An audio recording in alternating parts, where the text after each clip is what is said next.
प्यारे बच्चों नमस्कार। आपका स्वागत है हमारे YouTube channel the KC classes में।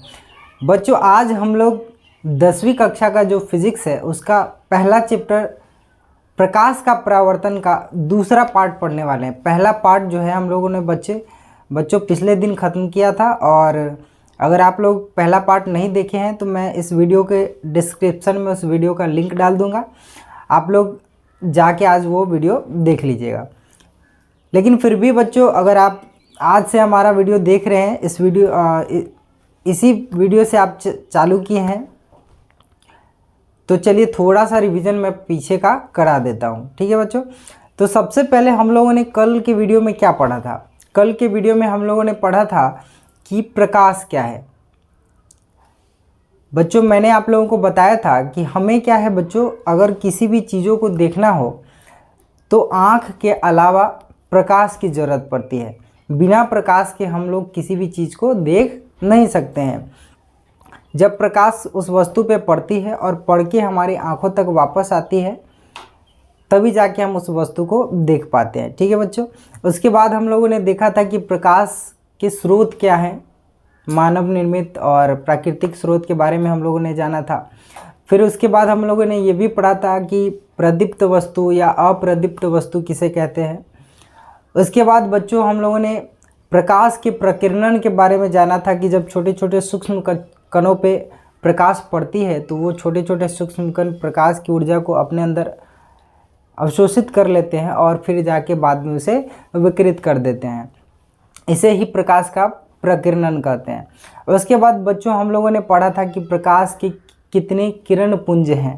3 किरण पुंज के बारे में हम लोगों ने पढ़ा था, अपसारी, समांतर और अभिसारी किरण पुंज के बारे में। उसके बाद बच्चों हम लोगों ने ये भी पढ़ा था कि पारदर्शी पदार्थ, पारभासी पदार्थ और अपारदर्शी पदार्थ क्या क्या होता है। तो और साथ ही साथ बच्चों इन सारी चीज़ों का मैंने प्रश्न उत्तर भी लिखवाया था। आप अगर नहीं देख पाए हैं तो अभी जाके आप वीडियो देख लीजिए, मैं डिस्क्रिप्शन में लिंक डाल दूँगा, और आप वहाँ से जो भी मैंने प्रश्न उत्तर लिखाया है आप उसको नोट कर लीजिएगा। आज भी बच्चों आज की वीडियो में भी हम लोग पढ़ेंगे और साथ ही साथ उसका प्रश्न उत्तर भी बनाएंगे। ठीक है बच्चों, तो आज का हमारा टॉपिक जो रहेगा वो रहेगा प्रकाश का परावर्तन। ठीक है बच्चों, जो कि हमारे चैप्टर का नाम भी है प्रकाश का परावर्तन। तो आज हम लोग प्रकाश का परावर्तन कहते किसको हैं इसके बारे में पढ़ेंगे, जानेंगे। ठीक है बच्चों मैं आपसे पूछता हूं कि क्या आपने प्रकाश का परावर्तन होते हुए देखा है। आपको लग रहा होगा कि ये तो 10th में हमें पढ़ना है, तो अभी तक तो हम लोगों ने पढ़ा नहीं है, तो फिर हम जानेंगे कैसे कि प्रकाश का परावर्तन होता क्या है। मैं अगर आपसे बोलूं बच्चों कि आप लोगों ने प्रकाश का परावर्तन अपने हाथों से किया है और देखा भी है, तो आपको विश्वास नहीं होगा। चलिए मैं आपको बताता हूँ। आप सभी बचपन में एक खेल खेले होंगे जिसमें आईना लेके अपने हाथ में, छोटा सा आईना का जो टुकड़ा घर में टूट फूट जाता था उसको लेके बच्चे खेलने लगते थे। हम लोग भी खेलते थे। तो उसको लेके क्या करते थे, हम लोग धूप में खड़े हो जाते थे और किसी भी अपने दोस्त या किसी के भी फेस पे, मुंह पे चमकाते रहते थे, है ना। तो वही तो है प्रकाश का परावर्तन। उस आईने पे क्या होता है कि सूरज की रोशनी आती है, टकराती है, और फिर वो आपके फ्रेंड के या आप जिसके भी फेस पे चमकाना चाहें उसके फेस पे जाती है। यानी कि बच्चों प्रकाश का आके किसी सतह से टकराकर और वापस लौटने की प्रक्रिया को ही हम लोग बच्चों प्रकाश का परावर्तन कहते हैं। या फिर बच्चों पिछले वीडियो में मैंने ये बताया था कि चंद्रमा का अपना प्रकाश नहीं होता है, वो सूरज के प्रकाश से ही चमकता है। उसकी जो रोशनी है वो एक तरह से सूरज की जो रोशनी है वही परावर्तित होकर जो हमारी धरती पे आती है, तो हम लोग कहते हैं कि चंद्रमा की रोशनी यानी कि चांदनी है। तो बच्चों आज हम लोग प्रकाश के परावर्तन के बारे में पढ़ेंगे, उसके परिभाषा के बारे में पढ़ेंगे, उसके नियम के बारे में पढ़ेंगे कि प्रकाश का परावर्तन के कितने नियम हैं। तो इन सारी चीज़ों पे डिस्कस करेंगे, और साथ ही साथ हम लोग प्रश्न उत्तर भी लिखेंगे। ठीक है बच्चों, तो चलिए शुरू करते हैं प्रकाश का परावर्तन। मैंने आपको बताया भी है कि प्रकाश का किसी वस्तु से आके टकराना, याद रहे कि वो वस्तु परावर्तक सतह हो, यानी कि चिकना हो, चमकदार हो, क्योंकि जो भी चमकदार चीज़ें होती हैं उनसे प्रकाश का परावर्तन होता है। ठीक है बच्चों, तो किसी वस्तु से या समतल सतह से आके टकराना और फिर टकरा के उसी दिशा में या वापस लौट जाना, इसी को हम लोग बच्चों प्रकाश का परावर्तन कहते हैं। तो चलिए शुरू करते हैं प्रकाश का परावर्तन।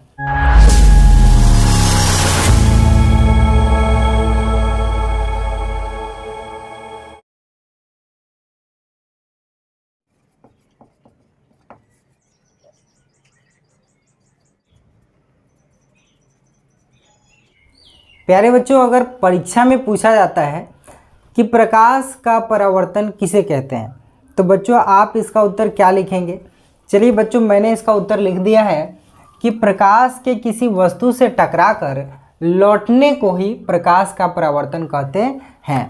मैंने आपको ये पहले भी बताया है कि जब प्रकाश किसी वस्तु से टकराती है और वापस लौटती है तो उसे ही प्रकाश का परावर्तन कहा जाता है।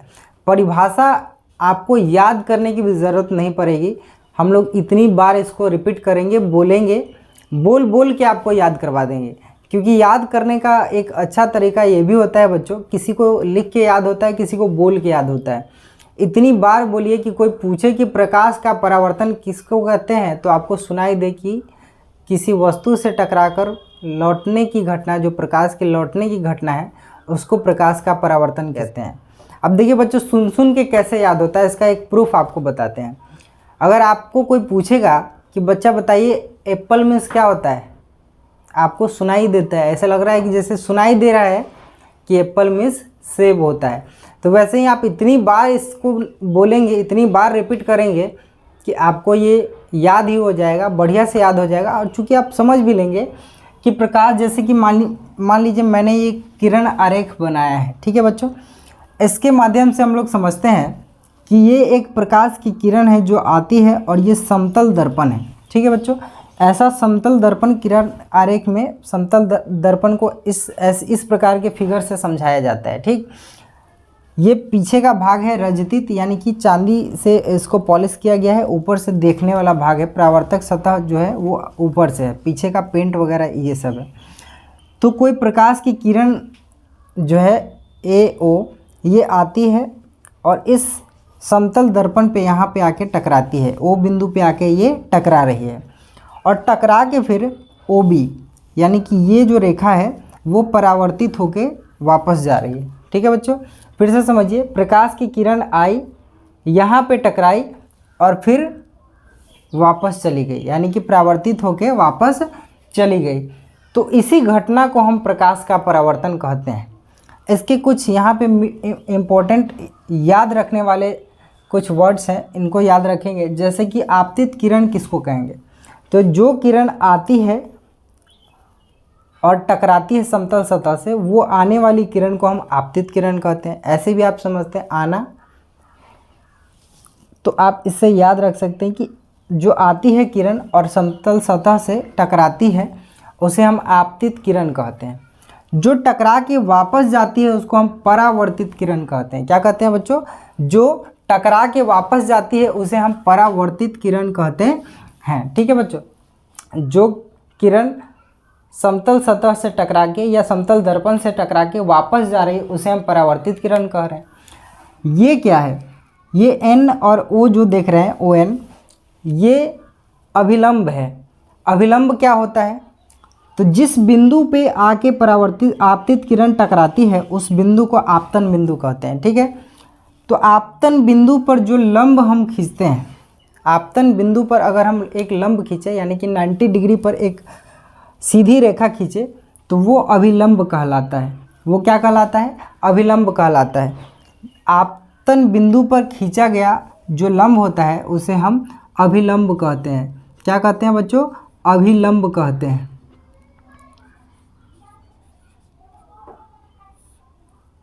ठीक है बच्चों, फिर से देख लेते हैं। जो किरण आती है समतल सतह से टकराती है उसे आपतित किरण कहते हैं। जो टकरा के वापस जाती है उसे परावर्तित किरण कहते हैं। जिस बिंदु पर आपतित किरण आके सतह से टकराती है उस बिंदु को आपतन बिंदु कहते हैं। और इसी आपतन बिंदु पर खींचा गया जो लंब होता है, इसी आपतन बिंदु पर खींचा गया जो लंब होता है उसे बच्चों हम अभिलंब कहते हैं। क्या कहते हैं? अभिलंब कहते हैं। अभिलंब और आपतित किरण के बीच जो कोण बनता है बच्चों उसे हम आपतन कोण कहते हैं। क्या कहते हैं? आपतन कोण कहते हैं। अभिलंब और आपतित किरण के बीच जो ये कोण आप देख रहे हैं, आई कोण बन रहा है, आई, इसे हम आपतन कोण कहते हैं। क्या कहते हैं बच्चों? आपतन कोण। इंसिडेंट रे इसको कहते हैं। आपतन को इंसिडेंट रेखा के बीच जो और अभिलंब के बीच जो कोण बनता है उसे हम आपतन कोण कहते हैं। ठीक है। उसके बाद बच्चों जो टकरा के वापस जाती है, यानी कि किरण आती है, टकराती है और जो किरण परावर्तित होते हुए जाती है, उस किरण और अभिलंब के बीच के कोण को हम परावर्तन कोण कहते हैं। इसे स्मॉल आर से छोटा आर जो बोलते हैं, स्मॉल आर, उससे हम डिनोट करते हैं। ठीक है। यानी कि आपतन कोण किसे कहेंगे? अभिलंब और आपतित किरण के बीच के कोण को आपतन कोण, अभिलंब और परावर्तित किरण के बीच के कोण को परावर्तन कोण कहते हैं। ये हमारा समतल दर्पण है। अब आपतन बिंदु कहते हैं उसको जिस पे आपतित किरण आके सतह से टकराती है। जिस बिंदु पे आपतित किरण आके सतह से टकराती है उस बिंदु को हम आपतन बिंदु कहते हैं। आपतन बिंदु पर अगर हम लंब खींचते हैं तो उसे अभिलंब कहा जाता है। इसके अलावा बच्चों आपतन कोण और परावर्तन कोण जो बच्चों है वो हमेशा बराबर होता है। आपतन कोण परावर्तन कोण हमेशा बराबर होता है। ये हम परावर्तन के नियम में पढ़ने वाले हैं, अभी जस्ट पढ़ेंगे। तो बच्चों अभी तक हम लोगों ने क्या देखा है कि प्रकाश की किरण आती है, सतह से टकराती है और वापस लौट जाती है। इसी प्रोसेस को हम प्रकाश का परावर्तन कहते हैं। तो अगर आप चाहते हैं तो आप इसका स्क्रीनशॉट ले सकते हैं या आप इसे नोट कर सकते हैं। फिगर के साथ नोट कर लीजिएगा, आपको आगे भी समझ में आएगा जब भी आप फिगर देखिएगा। ठीक है बच्चों, तो आप इसे नोट कर सकते हैं।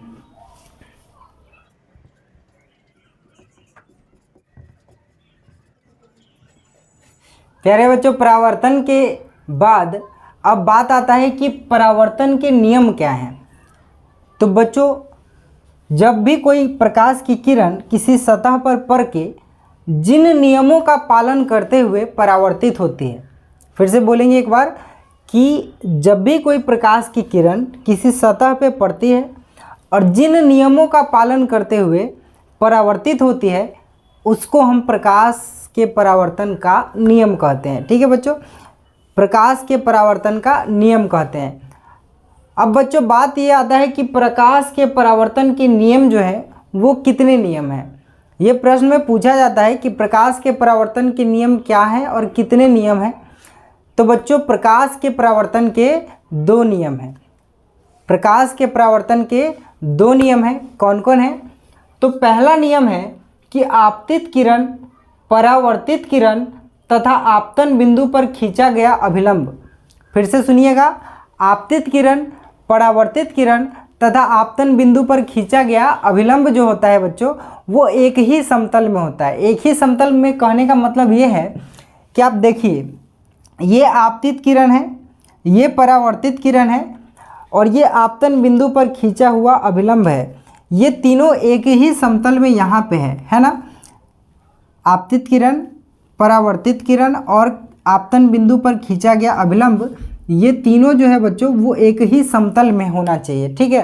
तो ये पहला इसका नियम है कि आपतित किरण, परावर्तित किरण तथा आपतन बिंदु पर खींचा गया जो अभिलंब है ये तीनों जो है वो एक ही समतल में होना चाहिए। उसके बाद बच्चों दूसरा इसका नियम है कि आपतन कोण जो होता है बच्चों वो सदैव परावर्तन कोण के बराबर होता है।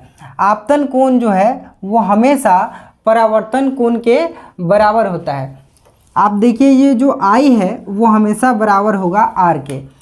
आप अगर प्रकाश की किरण को यहाँ से लाते हैं, यानी कि अगर आपतन कोण का मान बढ़ता है तो परावर्तन कोण का भी मान बढ़ेगा। ये जितना इधर से आएगा यानी कि कोण का मान बढ़ेगा उतना ही परावर्तित परावर्तित जो किरण है वो भी दूर होके जाएगी अभिलंब से। ठीक है बच्चों, तो परावर्तन कोण का मान बढ़ेगा। ये जितने अभिलंब के पास से होके जाएगी यानी कि इसका कोण जितना कम बनेगा उतना ही परावर्तित किरण जो है वो कम कोण बनाएगी, यानी कि परावर्तन कोण भी जो है वो कम बनेगा। कहने का मतलब ये है कि आपतन कोण परावर्तन कोण ये दोनों हमेशा बराबर होता है। तो दोनों नियम कौन कौन सा है उसको एक बार फिर से रिवीजन करते हैं। आप लोग मेरे पीछे बोलिए कि पहला नियम है आपतित किरण परावर्तित किरण और आपतन बिंदु पर खींचा गया अभिलंब।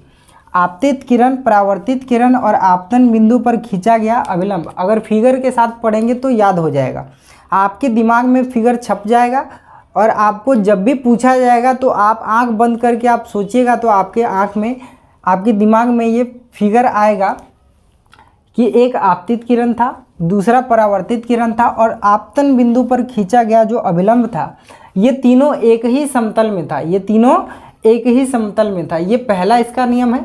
दूसरा नियम ये है बच्चों कि आपतन कोण सदैव परावर्तन कोण के बराबर होगा। ठीक है बच्चों, तो परावर्तन के कितने नियम हैं ये हम लोगों ने समझ लिया। चलिए बच्चों, अब आगे हम लोग समतल दर्पण पर जो परावर्तन होता है प्रकाश का वो किस प्रकार होता है ये देखते हैं। ठीक है बच्चों, तो चलिए मैं इस फिगर को मिटा देता हूँ, आप इसका स्क्रीनशॉट ले सकते हैं या आप इसको नोट कर सकते हैं।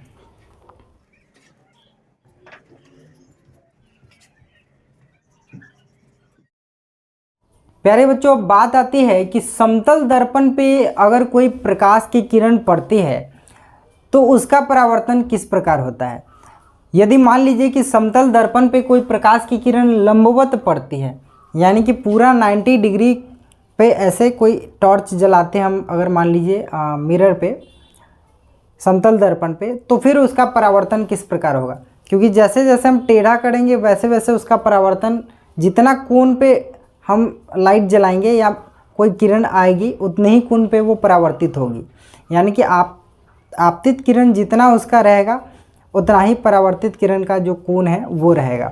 लेकिन अगर मान लीजिए कि समतल दर्पण है उस पर कोई किरण लंबवत पड़ती है, जैसे कि जो अभिलंब होता है अभिलंब, उस पर डायरेक्ट उसी पे वो किरण पड़ती है, तब उसका परावर्तन किस प्रकार होगा ये समझते हैं। बच्चों, इससे पहले मैं आपको एक बताऊंगा कि आप एक प्रयोग घर पे जाके करेंगे। क्या प्रयोग करेंगे कि आप रात को, दिन में नहीं, रात को आप क्या करेंगे, एक अंधेरे कमरे में जाएंगे, अपने घर में एक कोई भी मिरर ले लेंगे, आईना ले लेंगे, छोटा वाला अगर हो है तो छोटा वाला, बड़ा है तो बड़ा।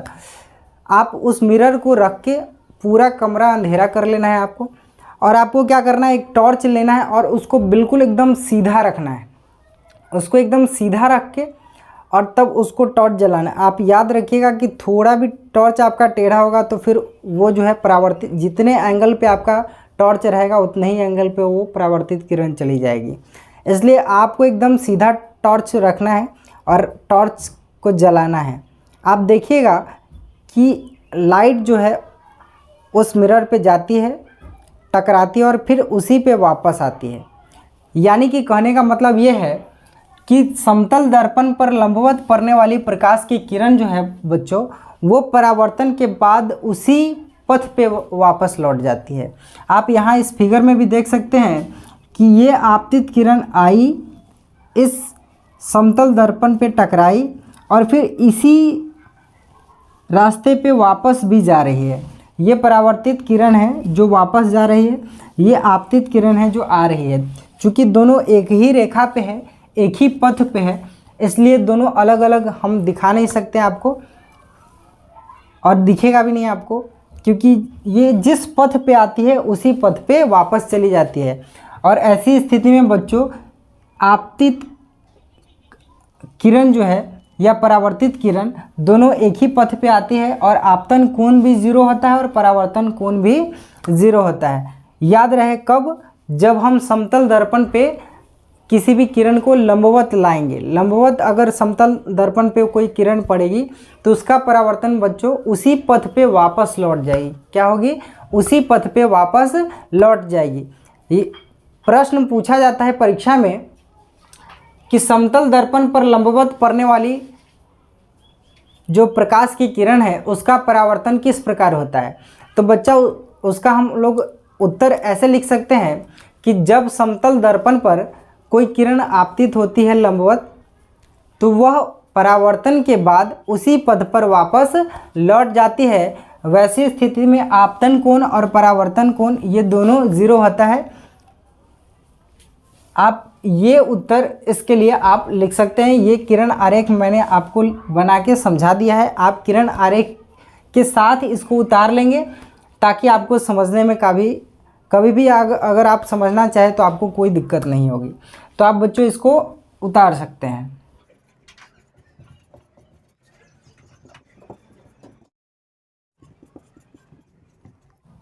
बच्चों जब किसी वस्तु को किसी दर्पण के सामने रखा जाता है तो क्या होता है कि उस वस्तु का प्रतिबिंब दर्पण में बनता है। ठीक है बच्चों, ये होता कैसे है? होता ऐसे है कि उस वस्तु के विभिन्न जगह से यानी कि विभिन्न बिंदु से प्रकाश जो है वो टकराकर दर्पण पे जाती है और दर्पण पे जाके जब उसका परावर्तन होता है तभी उस वस्तु का प्रतिबिंब बनता है दर्पण पे। ठीक है बच्चों, तो अब प्रश्न उठता है कि प्रतिबिंब कहते किसको हैं। अगर परीक्षा में मान लीजिए बच्चों ये प्रश्न पूछा गया कि प्रतिबिंब किसे कहते हैं, प्रतिबिंब की परिभाषा आप बताइए, तो प्रतिबिंब की परिभाषा हम लोग क्या लिखेंगे बच्चों? हम लोग लिखेंगे कि किसी बिंदु स्रोत से आती हुई प्रकाश की किरणें दर्पण पर परावर्तन के बाद, दर्पण पर आती है, टकराती है और परावर्तन के बाद जिस बिंदु पर मिलती है या जिस बिंदु पर मिलती हुई प्रतीत होती है उसे उस बिंदु स्रोत का हम प्रतिबिंब कहते हैं। ठीक है बच्चों, इसका परिभाषा जो है बच्चों हमने इस पे लिख दिया है बोर्ड पे कि देखिए लिखा हुआ है कि किसी बिंदु स्रोत से आती प्रकाश की किरणें दर्पण से परावर्तन के बाद आती है और दर्पण पे टकराती है और परावर्तन के बाद जिस बिंदु पर मिलती है या मिलती हुई प्रतीत होती है। ठीक है, या तो मिलती है या बिंदु से मिलती हुई प्रतीत होती है, उसे उस बिंदु स्रोत का हम प्रतिबिंब कहते हैं। ठीक है बच्चों, अब प्रतिबिंब कितने प्रकार के होते हैं बच्चों? प्रतिबिंब जो होते हैं वो 2 प्रकार के होते हैं। एक तो होते हैं आभासी प्रतिबिंब, दूसरा होता है वास्तविक प्रतिबिंब। ठीक है बच्चों, वास्तविक प्रतिबिंब और दूसरा आभासी प्रतिबिंब। वास्तविक प्रतिबिंब किसे कहेंगे बच्चों? तो देखिए बच्चों कि किसी बिंदु स्रोत से आती हुई प्रकाश की किरणें जब दर्पण से परावर्तन के बाद जिस बिंदु पर वास्तव में मिलती हुई, परिभाषा वही है, थोड़ा सा चेंजिंग है कि वास्तव में अगर मिलती हुई प्रतीत होती है तब उसे उस बिंदु स्रोत का वास्तविक प्रतिबिंब कहते हैं। फिर से ध्यान दीजिएगा, क्या बोले हम कि किसी बिंदु स्रोत से आती प्रकाश की किरणें दर्पण से परावर्तन के बाद जिस बिंदु पर वास्तव में मिलती हुई प्रतीत होती है, क्या होती है? वास्तव में मिलती हुई प्रतीत होती है, उसे उस बिंदु स्रोत का हम वास्तविक प्रतिबिंब कहते हैं। क्या कहते हैं बच्चों? वास्तविक प्रतिबिंब कहते हैं। वास्तविक प्रतिबिंब की बच्चों कुछ विशेषताएं होती है। क्या विशेषताएं होती है कि वास्तविक प्रतिबिंब को आप पर्दे पर प्राप्त कर सकते हैं। वास्तविक प्रतिबिंब अगर है तो आप उसे पर्दे पे प्राप्त किया जा सकता है। और वास्तविक प्रतिबिंब जो है बच्चों वो वस्तु की अपेक्षा हमेशा उल्टा बनता है। अगर वस्तु सीधा है तो प्रतिबिंब जो है बच्चों उसका उल्टा बनेगा। फिर से एक बार देख लेते हैं वास्तविक प्रतिबिंब की जो विशेषता है बच्चों कि वास्तविक प्रतिबिंब उसको पर्दे पर आप प्राप्त कर सकते हैं, और दूसरा है कि वास्तविक प्रतिबिंब वस्तु की अपेक्षा हमेशा सदैव उल्टा बनता है।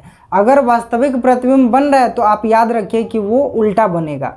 अगर आप देख रहे हैं कि कोई प्रतिबिंब उल्टा बन रहा है तो आप समझ जाइए कि ये वास्तविक प्रतिबिंब है, इसे हम पर्दे पर प्राप्त कर सकते हैं। ठीक है बच्चों, और दूसरा है आभासी प्रतिबिंब या काल्पनिक प्रतिबिंब भी इसे कहते हैं, या अवास्तविक प्रतिबिंब भी इसे ही कहते हैं हम लोग। ठीक है बच्चों, किसी बिंदु स्रोत से आती प्रकाश की किरणें दर्पण से परावर्तन के बाद जिस बिंदु से आती हुई प्रतीत होती है या मिलती हुई प्रतीत होती है, आपको वास्तव में नहीं मिलेगी, मिलती हुई प्रतीत होगी। इसको डॉटेड लाइन से दिखाया जाता है या बिंदु बिंदु से दिखाया जाता है। ठीक है बच्चों, तो सिर्फ प्रतीत होती है, उसे उस बिंदु स्रोत का हम आभासी प्रतिबिंब कहते हैं। ठीक है बच्चों, फिर से एक बार बोलेंगे कि किसी बिंदु स्रोत से आती हुई प्रकाश की किरणें जिस बिंदु पर मिलती हुई प्रतीत होती है। दर्पण से परावर्तन के बाद जिस बिंदु पर मिलती हुई या आती हुई प्रतीत होती है उस बिंदु स्रोत का हम आभासी प्रतिबिंब कहते हैं। क्या कहते हैं? आभासी या काल्पनिक प्रतिबिंब कहते हैं।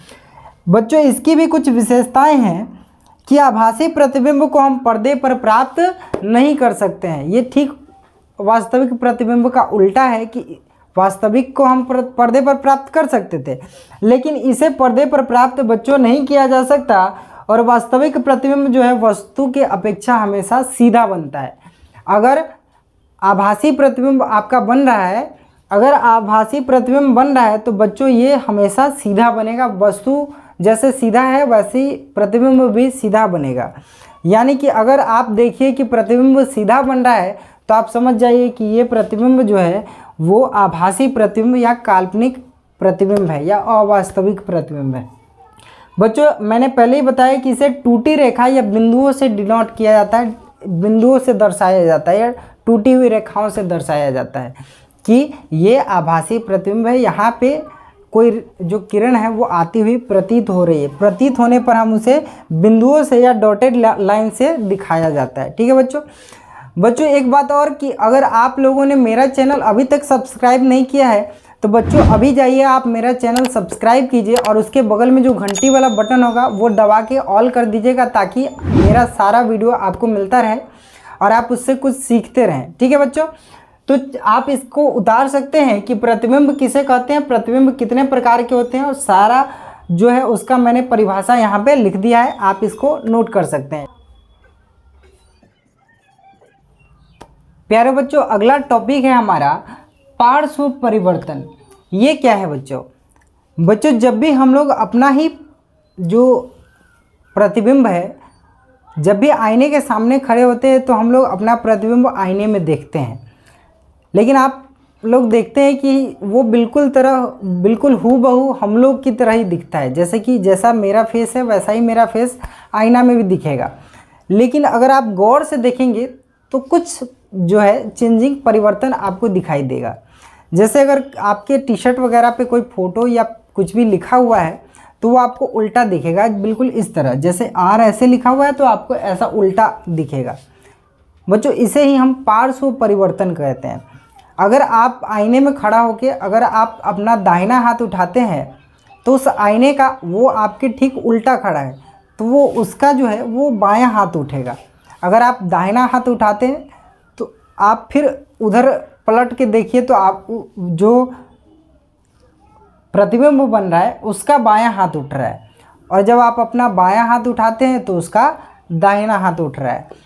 यही जो घटना है, यही जो चेंजिंग है, इसी को ही पार्श्व परिवर्तन कहा जाता है। यही कारण है कि जब हम अपना प्रतिबिंब आईना में देखते हैं तो कुछ भी लिखा हुआ होता है वो उल्टा दिखाई पड़ता है। जैसे कि मैंने यहाँ पे लिख के आपको बताया है कि ये आर जो है वो सीधा दिख रहा है, लेकिन जब आप आईने में देखते हैं तो यही आर ऐसा उल्टा दिखाई पड़ता है। ठीक है बच्चों, तो इसे ही हम पार्श्व परिवर्तन कहते हैं। तो अगर आपसे प्रश्न पूछा जाए कि पार्श्व परिवर्तन क्या है तो आप ये ऐसा कह सकते हैं कि जब भी हम आईने के सामने खड़े होते हैं तो हम अपना प्रतिबिंब आईने में देखते हैं, वह बाकी सब चीज़ों से हम लोगों की तरह ही होता है, लेकिन अगर गौर से देखें तो उसमें कुछ परिवर्तन दिखाई पड़ता है। जैसे कि अगर हम अपना दाहिना हाथ उठाते हैं तो प्रतिबिंब का बायां हाथ उठता है, और जब हम अपना बायां हाथ उठाते हैं तो उसका दाहिना हाथ उठता है। ठीक है बच्चों, तो इस प्रकार इसे कहते हैं पार्श्व परिवर्तन।